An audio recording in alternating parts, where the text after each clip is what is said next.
انسان کو اپنے آپ کا مجبور محض یا مختار کل سمجھنا کیسا؟ انسان نہ خود بخود پیدا ہو سکتا ہے، نہ اپنے لیے ہاتھ، پاؤں، کان، زبان وغیرہ بنا سکتا ہے۔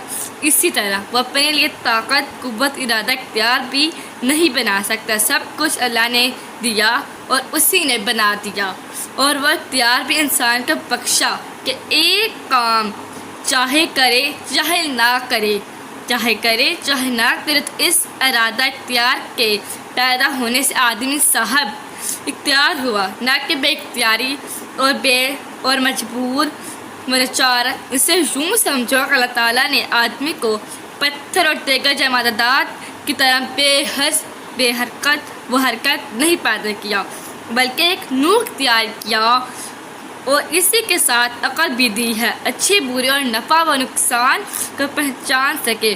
پھر ہر قسم کے سامان و اسباب پیدا کر دیے ہیں۔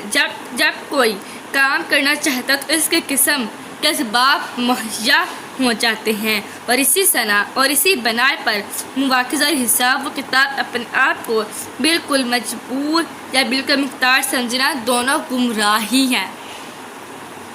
دیکھیں، اگر ہم ہوتے ہیں، اگر ہم کیا کہتے ہیں، یہ کان وغیرہ، ہاتھ، زبان وغیرہ، ہم خود نہیں بناتے، یا ہم خود نہیں بناتے، ہمیں اللہ تعالیٰ ہی بناتے ہیں۔ جیسے اگر ہم کہتے ہیں کوئی، اگر جو اسکولوں میں رہتا ہے تو کہتے ہیں کہ ایک کان پکڑو ایک ٹانگ پکڑو، ایک کان اور ایک ٹانگ کھڑی کر دو۔ اگر کوئی کہے دو ٹانگیں کھڑی کرو اور ایک کان دو ٹانگیں، ہم نہیں کھڑے کر سکتے کیونکہ ہم مجبور ہیں۔ اسی لیے ہم یہ نہیں، جتنا ہمیں اللہ تعالیٰ نے ہمیں اختیار دیا ہے صرف اتنے کے، یعنی کہ جتنی اللہ تعالیٰ نے ہمیں سمجھ دیا، ہمیں دماغ دیا سمجھنے کے لیے، سوچنے کے لیے، اسی لیے ہم دو ٹانگیں نہیں کھڑے کر سکتے۔ اسی لیے انسان کتنا مختار اور کتنا مجبور ہے، اس بارے میں حضرت علی کرام اللہ وجہ کا فرمان ہے۔ آپ نے ایک شخص کو یہ مسئلہ سمجھانے کے لیے فرمایا، ایک پاؤں اٹھاؤ۔ جب اس نے پاؤں اٹھا لیا تو آپ نے فرمایا، اسے اٹھاتے دوسرا بھی پاؤں اٹھاؤ۔ کہنے لگا، یہ ناممکن ہے۔ تو آپ نے فرمایا کہ پس بندہ اتنا ہی مختار اور اتنا ہی مجبور ہے، جیسا کہ میں نے آپ سے بتایا بھی کہ کسی نے کہا کہ یعنی کہ ہمیں کہتے ہیں ایک ٹانگ اٹھاؤ، ایک کان پکڑو، تو ساتھ میں دوسری بھی ٹانگ کھڑی کرو، وہ نہیں اٹھا سکتا۔ کیوں؟ وہ اتنا ہی مجبور اور اتنا اس کے پاس مختار اور اتنا ہی وہ ہے۔ تقدیر کے بارے میں اپنی طرف سے رائے پیش کرنا کیسا ہے؟ تقدیر یا موڈ یعنی قضاء و قدر کے مسائل عام عقلوں میں نہیں آ سکتے۔ ان میں زیادہ غور و فکر کرنا، جنہیں محفلوں میں ذریعہ بحث بنا لینا، ہلاکت و نامرادی کا بحث ہے۔ صدیق اکبر، فاروق اعظم رضی اللہ عنہ جیسی عظیم شخصیتوں کو اس مسئلہ پر بحث کرنے سے منع فرما دیا گیا۔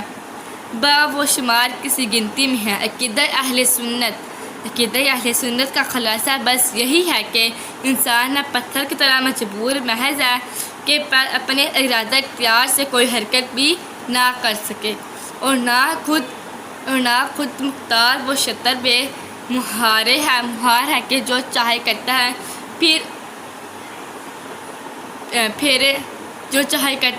پھرے اور اسے کوئی باز پرس نہ ہو۔ تقدیر ان دونوں کے درمیان ایک حالت ہے۔ یہ تھی میری ویڈیو۔ اگر آپ لوگ اچھی لگی ہو، میرے چینل اسلامک دنیا کو سبسکرائب کریں، لائک کریں، کمنٹ کریں۔ ملیں گے ایک نیکسٹ ویڈیو میں۔ اللہ حافظ۔